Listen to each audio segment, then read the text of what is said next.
கிறிஸ்துவுக்குள் பிரியமானவர்களே, இந்த மனமகிழ்ச்சியான காலை வேளையிலே நான் உங்களை வாழ்த்தி வரவேற்கிறேன். இன்றைய தினம் நாம் தியானிக்க இருக்கிற வசனம் மார்க்கு எழுதின சுவிசேஷம் 11ஆம் அதிகாரம் 24ஆம் வசனம். ஆதலால் நீங்கள் ஜெபம் பண்ணும்போது எவைகளை கேட்டுக்கொள்வீர்களோ அவைகளை பெற்றுக்கொள்வோம் என்று விசுவாசியுங்கள். அப்பொழுது அவைகள் உங்களுக்கு உண்டாகும் என்று சொல்கிறேன். ஒரு சமயம் நாத்திகன் ஒருவன் மதுபான கடை ஒன்றை முதலாவதாக பட்டணத்தில் திறக்க அரசாங்கத்திடம் அனுமதி பெற்றிருந்தான். அந்த கடை அந்த பட்டணத்தில் உள்ள ஆலயம் ஒன்றிற்கு அருகாமையில் இருக்கிறபடியினால் அந்த ஆலய விசுவாசிகள் அதை விரும்பவில்லை. விசுவாசிகள் எல்லாரும் அந்த மதுக்கடை இல்லாமல் போகும்படி தேவனிடத்தில் விசுவாசமாய் ஜெபித்தார்கள்.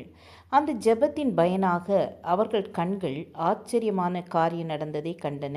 அது என்னவென்றால், அந்த கடை திறப்பதற்கு சில நாட்களுக்கு முன்பு அவர்கள் ஜெபித்தபடி மின்னல் தாக்கி அந்த கடை எரிந்து தரைமட்டமானது. விசுவாசிகள் எல்லாருக்கும் மிகுந்த சந்தோஷம் உண்டாயிற்று.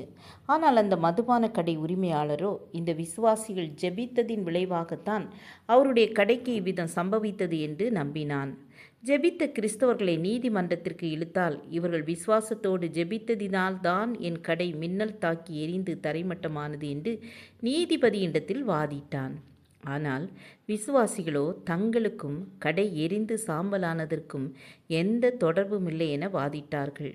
முதல் வாய்தாவிலே நீதிபதி இரு பக்கத்தாரையும் விசாரித்துவிட்டு, இந்த நிலையில் என்னுடைய தீர்ப்பு எப்படி இருக்கப் போகிறது என்று எனக்கே தெரியவில்லை. ஆனால் ஒரு உண்மை விளங்குகிறது. அந்த மதுக்கடை உரிமையாளரான நாத்திகன் விசுவாசிகள் ஜெபித்த ஜெபத்தை நம்புகிறான். ஆனால் இந்த கிறிஸ்தவர்களுக்கு தங்கள் ஜெபத்தின் வல்லமையில் அவர்களுக்கு நம்பிக்கை இல்லை. அதனால்தான் தங்கள் ஜெபத்தால் கடை எரியவில்லை என்று வாதாடுகிறார்கள் என்று கூறினார்.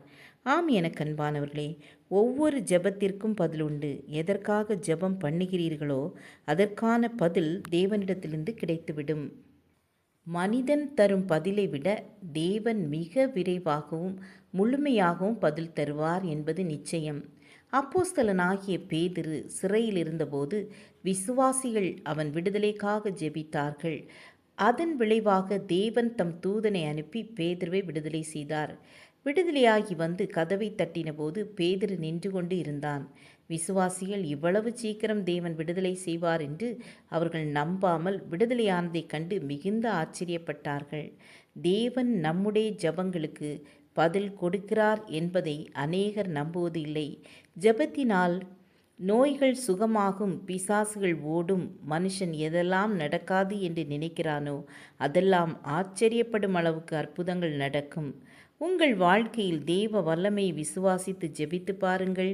நீங்களே ஆச்சரியப்படும்படி பெரிய காரியங்கள் நடக்கும். ஜெபம் செய்வோம்.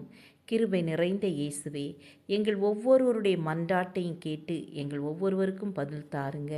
வியாதியினால் கஷ்டப்படுகிற ஒவ்வொரு பிள்ளைகளுக்கும் அற்புதமான சுகத்தை தாருங்க. பிசாசின் கட்டுகளினால் கவலையோடு இருக்கிற பிள்ளைகளுக்கு அந்த கட்டுகளிலிருந்து விடுதலை கொடுங்க. இயேசுவின் நாமத்தில் பிதாவே, ஆமீன் ஆமீன். God bless you.